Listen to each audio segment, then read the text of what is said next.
Update आया है online सट्टा ऐप महादेव बुक को लेकर। आज सुबह मैं हितवाद पढ़ रहा था, मेरी नज़र उस खबर पर गई जिस खबर ने आज पूरे प्रदेश में और स्पेशली दुबई में खलबली मचा दी है, जहां बैठे हुए हैं ऑनलाइन सट्टा ऐप महादेव बुक के प्रमोटर्स और उसके गुर्गे।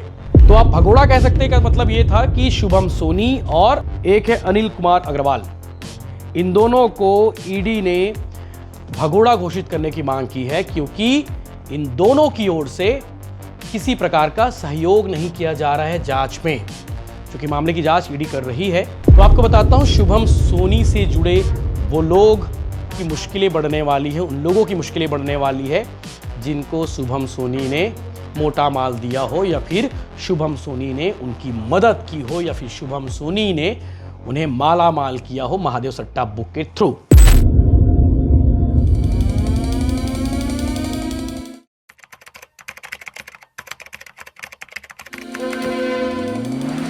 नमस्कार, जय जोहार, जय छत्तीसगढ़। मैं यशवंत साहू और आप देखना शुरू कर चुके हैं भिलाई टाइम्स। और काफ़ी दिनों बाद एक बड़ा अपडेट आया है ऑनलाइन सट्टा ऐप महादेव बुक को लेकर।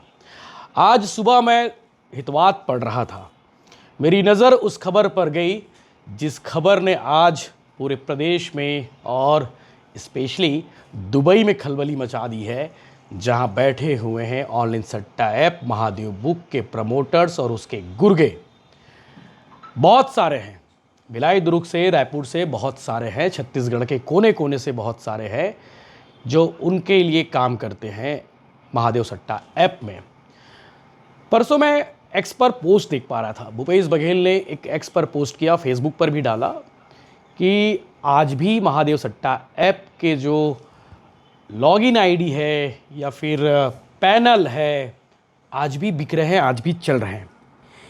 यानी कि सट्टा तो चल ही रहा है, कोई शक नहीं है।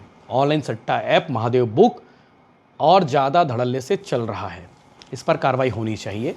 भारत सरकार ने भले ही कहा था कि इस ऐप पर, इस वेबसाइट पर हमने बैन लगा दिया है, लेकिन खुलेआम चल रहा है, सब जगह चल रहा है। तो स्क्रीन पर आपको दो शख्स नजर आ रहे होंगे, आप दोनों को भगोड़ा कह सकते हैं।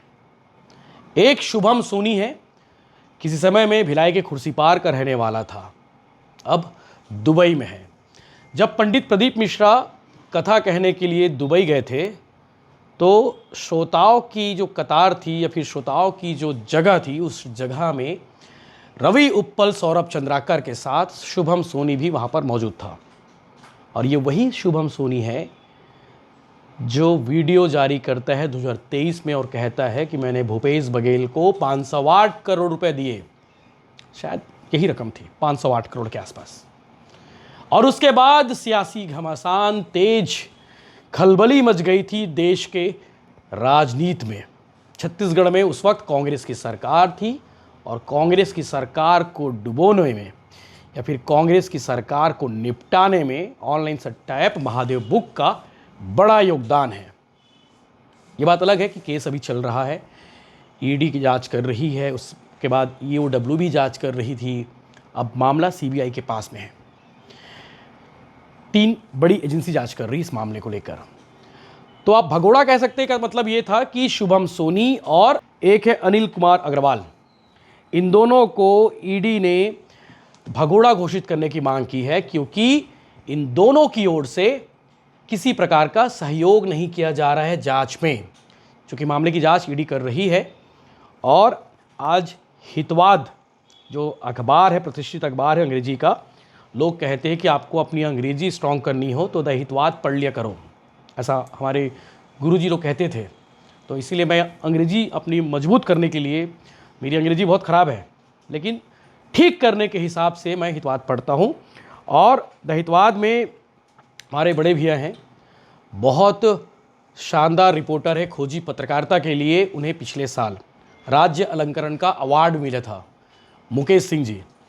आज उन्होंने इस मामले का खुलासा किया है, और मुकेश सिंह की रिपोर्ट में ये बताया गया है कि ऑनलाइन सट्टा ऐप महादेव बुक मामले में एक बड़ा और बेहद मोड़ सामने आया है। केंद्रीय जांच एजेंसी प्रवर्तन निदेशालय यानी कि ईडी ने रायपुर की विशेष पीएमएलए अदालत में एक महत्वपूर्ण आवेदन दायर किया है, जिसमें महादेव नेटवर्क से जुड़े 2 आरोपियों को भगोड़ा यानी कि आर्थिक भगोड़ा घोषित करने की मांग की गई है। और ये एक्सक्लूसिव रिपोर्ट दहितवादा के छत्तीसगढ़ एडिशन में प्रकाशित हुई है। और इसके लिए मुकेश सिंह जी को, जो न्यूज़ एडिटर है और खोजी पत्रकारिता के लिए मशहूर है छत्तीसगढ़ में, चाहे वो आईटी की रिपोर्ट हो यानी कि इनकम टैक्स रेट की रिपोर्ट हो, ईडी की रिपोर्ट हो, सीबीआई की रिपोर्ट हो, ऐसी एजेंसियों की अंदरूनी रिपोर्ट के लिए उन्हें महारत हासिल है। तारीफ इसलिए कर रहा हूँ क्योंकि काम उनका शानदार है।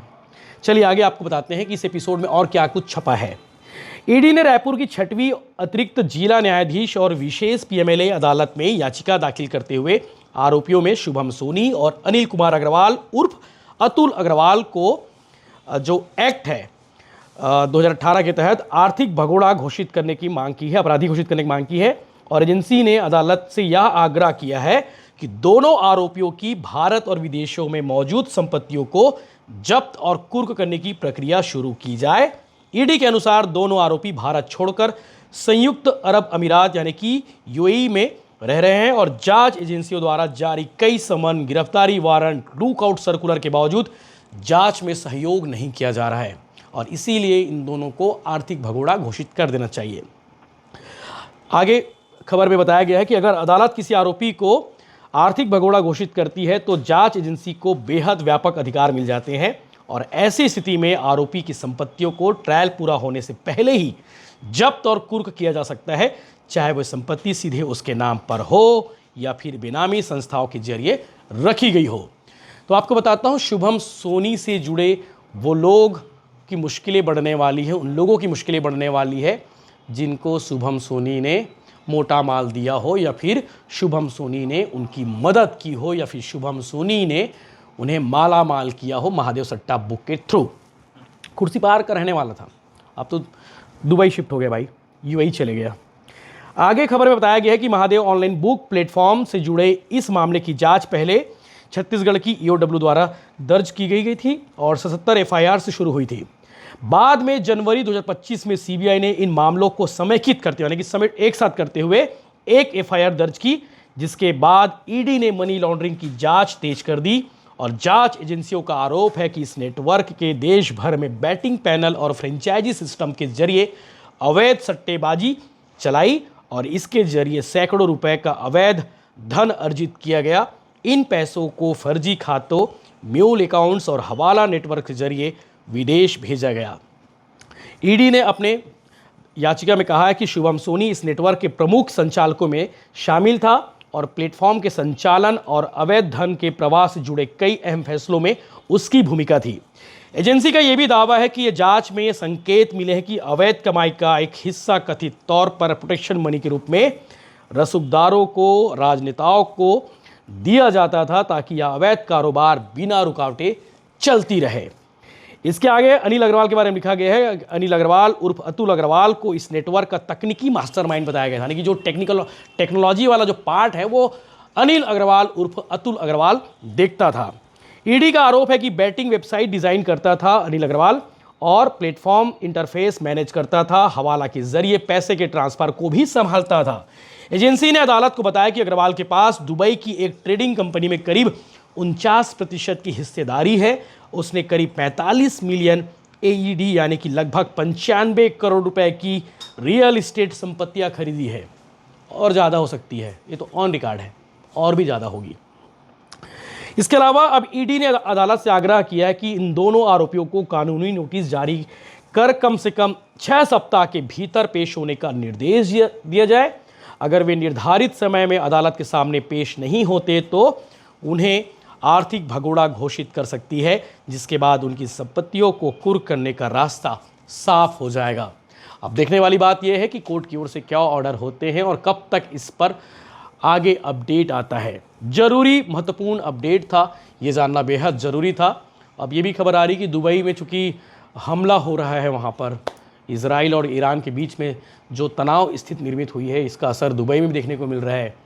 तो ऑनलाइन सट्टा ऐप महादेव बुक के जो गुर्गे हैं, जो मास्टरमाइंड भी हैं, दुबई छोड़ दिए हैं, ऐसी खबर है। और एक गुर्गा तो अभी भिलाई आया था, सेक्टर 6 का रहने वाला था, गुब्बारा बेचता था, गुब्बारा बेचते बेचते दुबई फुर, और उसके बाद अभी बर्थडे मना के गया है। सूर्या मॉल के सामने इंस्टाग्राम पर लाइव आकर पुलिस को चैलेंज किया है कि देखो मैं भिलाई शहर में आया हूँ करके। गुब्बारे बेचता था, इतना हिंट दे दी हो काफ़ी है। नाम भी ले सकता हूँ, हो सके कभी फुर्सत से उसकी स्टोरी अलग से बना दूंगा। जय हिंद।